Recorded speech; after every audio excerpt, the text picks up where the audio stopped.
속보 시진핑 뭐라고? 한국의 미얀마 시민군 개입. 강력한 반격 모드를 가동했다. 시진핑, 한국에 무릎 꿇고 난리난 상황. 우크라이나 정부 은혜는 갚아야지. 한국 잠재력 세계 흔든다. 미얀마 시민들의 민주화 투쟁.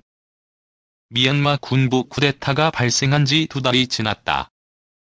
4월 3일 기준 군부 쿠데타 이후 어린이 40명을 포함해 최소 550명 이상의 사망자가 발생하고 수천 명의 부상자가 발생했다. 미얀마 시민의 불복종 운동과 평화 시위에 대한 군부의 대응은 더욱 잔혹해지고 있다. 국제사회는 미얀마의 민주화 운동에 대한 지지와 연대를 모색하고 있다. 우선 현 미얀마 사태를 1988년 양곤의 봄에서 시작된 미완의 혁명과 연속선상에서 이해할 필요가 있다. 아웅산 수치를 중심으로 한 오랜 민주화 투쟁으로 2015년 비로소 NLD 민주주의 민족동맹 내셔널 리그 포 디마크러시 정권이 수립되었으나 한계는 명확했다. 2008년 헌법은 군부의 정치-경제적 기득권을 보장하고 NLD 민간정부와 사실상 권력을 공유하는 구조를 낳았다. 국회의석의 25%는 군부에 할당되었으며 치안, 국경수비, 국방 등 주요 장관직은 군부가 맡았다.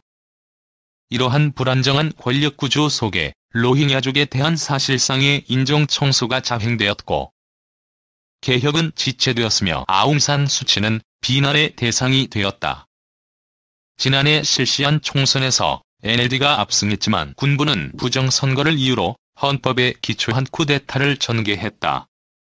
88운동이 경제난을 불러온 군부 통치에 대한 저항의 성격이 강했다면 지금은 군부 통치 종식과 함께 불완전한 민주화의 한계를 극복하려는 인식이 확산되고 있다. 특히 소수종족에 대한 탄압은 민주주의 한계를 의미한다.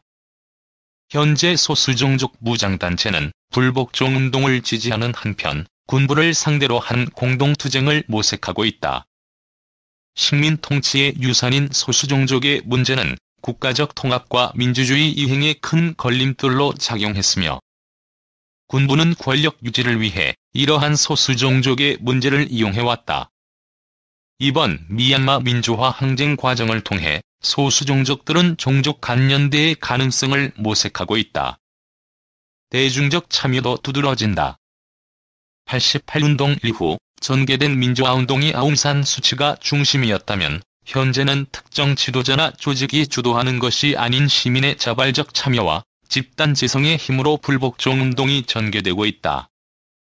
쿠데타 발생 직후 국내 언론과 전문가들은 미얀마 시민들이 과거 군부 탄압을 기억하기에 쉽게 저항하지 못할 것이라거나 냄비를 두드리는 소극적 저항에 그칠 것으로 전망했다.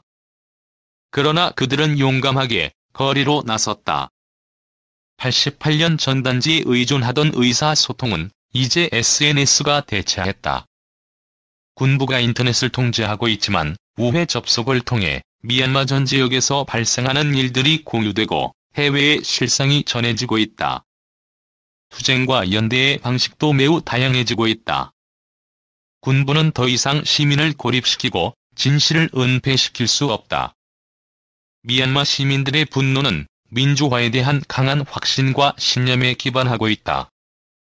독립 이후 대부분의 기간을 군부 통치 하에 보낸 미얀마 시민에게 있어 민주화 투쟁을 통한 2015년 문민정부의 출범은 민주주의 승리의 경험이었다. 민주주의를 경험한 시민들은 더는 과거로의 회귀를 용납하지 않겠다는 강한 의지와 용기를 가지고 있다. 이러한 국내 여건의 변화 속에 국제사회에 대한 요청은 구체적이다. 미얀마 시민들은 국제사회에 현 군부를 인정하지 말 것을 요구하고 있다. 군부를 헌정을 파괴한 테러리스트로 규정하고 이에 국제사회의 동참을 요청하고 있다. 아울러 군수 물자 수출에 대한 금지와 군부의 자금줄이 될 수 있는 투자 및 기업 활동의 중단을 요구하고 있다. 군부 비판 선언문이 아닌 보호 책임 말투피 Responsibility to Protect를 적극적으로 요청하고 있다. 미얀마 민주화에 있어 국제사회의 책임과 한국의 역할 미얀마의 요청에 국제사회의 책임은 무겁다. 미국, EU 등의 국가는 무기 수출 금지, 군부의 해외 계좌 동결, 개발 협력 지원 중단 등 제재를 도입했다. 민주화 운동을 통해 민주주의 발전을 이룬 한국은 현재 미얀마 상황에 대한 아픔을 공유하고 시민 불복종 운동에 대해 남다른 지지와 연대 의식을 가진다. 한국의 민주화를 이끈 시민사회는 가장 먼저 미얀마 사태에 주목하고 있다. 대표적인 사례가 미얀마의 민주주의를 지지하는 한국시민사회단체 모임을 결성하고 미얀마 군부 규탄과 국제사회 동참을 호소하는 운동을 적극적으로 전개한 것이다. 지방에서도 미얀마 시민의 민주화운동을 지지하고 군부를 규탄하는 다양한 캠페인과 활동이 펼쳐지고 있다. 국회가 미얀마 쿠데타를 비난하고 민주주의를 지지하는 성명을 채택한 데 이어 정부도 군용 물자 수출 금지와 전략 물자 수출 허가 규제 강화, 인도적 지원을 제외한 국제개발 협력 사업 재검토 방침을 밝혔다. 한국 정부도 미얀마 민주화운동에 대해 목소리를 내고 있지만 지금은 그 이상의 역할이 요구되는 시점이다. 한국 정부는 미얀마의 민주화운동에 대한 지지와 연대를 위해 다음의 역할을 고려할 필요가 있다.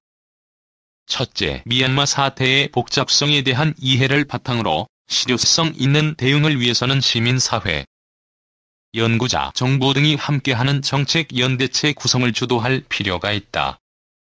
미얀마 사태는 식민 통치의 유산, 소수종족의 역사적 반목, 군부 통치의 정치경제적 구조, NLD의 국정운영 능력 등 다양한 요인을 포함하며 대외적으로 강대국의 이해관계와 유엔과 아세안 등 국제기구의 역할 등이 복잡하게 얽힌 문제이다. 미얀마의 지역적 맥락을 이해하고 다각적 논의가 가능할 때 자국의 이해관계 또는 경제적 이해를 위한 수단에 국한되지 않고 미얀마 민주화를 위한 실효성 있는 정책을 견인할 수 있을 것이다. 둘째, 연대체와 더불어 시민단체, 학계 및 일반 시민이 참여할 수 있는 미얀마 민주화운동의 플랫폼을 구성할 필요가 있다. 언론 보도와 SNS를 통해 미얀마 유혈 사태를 접한 일반 시민들의 미얀마 사태에 대한 우려와 관심이 매우 높다. 그들 역시 구체적으로 지지 및 연대 방법을 고민하고 있다. 이처럼 다양한 층위와 지역에서 분절적으로 전개되는 미얀마 민주화 지지 활동을 공유하고 미얀마 사태에 대한 정보 교류, 캠페인 활동, 미얀마 민주화 운동 지원을 위한 특정 목적의 모금 운동을 전개할 수도 있다. 시민 참여 플랫폼은 기업의 미얀마 사태와 관련한 책임 있는 대응을 촉구하는 데 기여할 수 있을 것이다.